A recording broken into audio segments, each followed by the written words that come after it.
মাছ বাজারের আরও খবর জানাতে সরাসরি যুক্ত হচ্ছেন কিশোরগঞ্জ প্রতিনিধি রুমন চক্রবর্তী।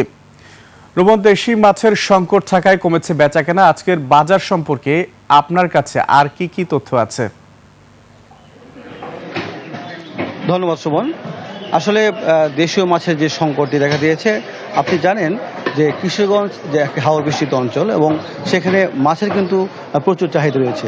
এবং কিশোরগঞ্জের এই অঞ্চলে যে ভাটির যে তিনটি উপজেলা রয়েছে, বিশেষ করে মিঠামন, ইটনা, অস্ট্রগ্রাম, এই তিনটি উপজেলা ছাড়াও নেত্রকোনা, সুনামগঞ্জ এবং খালিয়াজুর বিভিন্ন জায়গা থেকে কিন্তু মাছ কিশোরগঞ্জের যে বালিখোলা বাজার সেখানে আসে এবং সেই মাছে কিন্তু বাংলাদেশের বিভিন্ন অঞ্চলে যাচ্ছে এবং এছাড়াও এই মাছ কিশোরগঞ্জের বিভিন্ন জেলা সদরের বাজারও কিন্তু যাচ্ছে। কিন্তু গত কয়েক বছর যাবৎ কিন্তু এই মাছের সংকট দেখা দিয়েছে।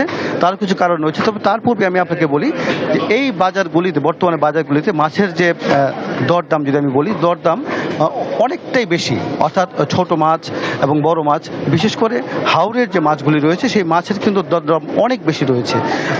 প্রতি মাছের ক্ষেত্রে, মানে প্রতি প্রজাতি ভেদে মাছের ক্ষেত্রে কিন্তু 200 থেকে 400 টাকা বেশি দামে বিক্রি হচ্ছে এবং অন্যান্য যে মাছ রয়েছে বড় মাছগুলো, সেগুলো কিন্তু একইভাবে 200-300 টাকা বেশি দামে বিক্রি হচ্ছে। এবং কারণ হিসেবে জেলেরা এবং মাছ ব্যবসায়ীরা আমাকে যে বিষয়টা জানিয়েছেন, যে কথাটি বলেছেন, সেটি হচ্ছে যে আসলে হাওরের প্রাকৃতিকগত পরিবর্তন এবং মানবসৃষ্ট কিছু কারণে এই মাছের সংকট দেখা দিয়েছে।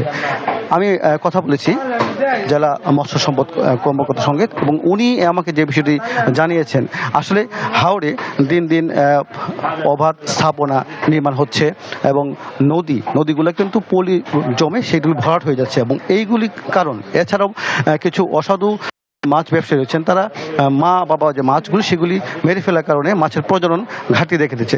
আপনাকে একটি বিষয় আমি অবগত করি যে হাওড়ে কিন্তু প্রচুর মাছের প্রজাতি ছিল, 260 জাতির মাছ ছিল, কিন্তু বর্তমানে সেটি সংখ্যা কমে প্রায় 30 নেমে এসেছে।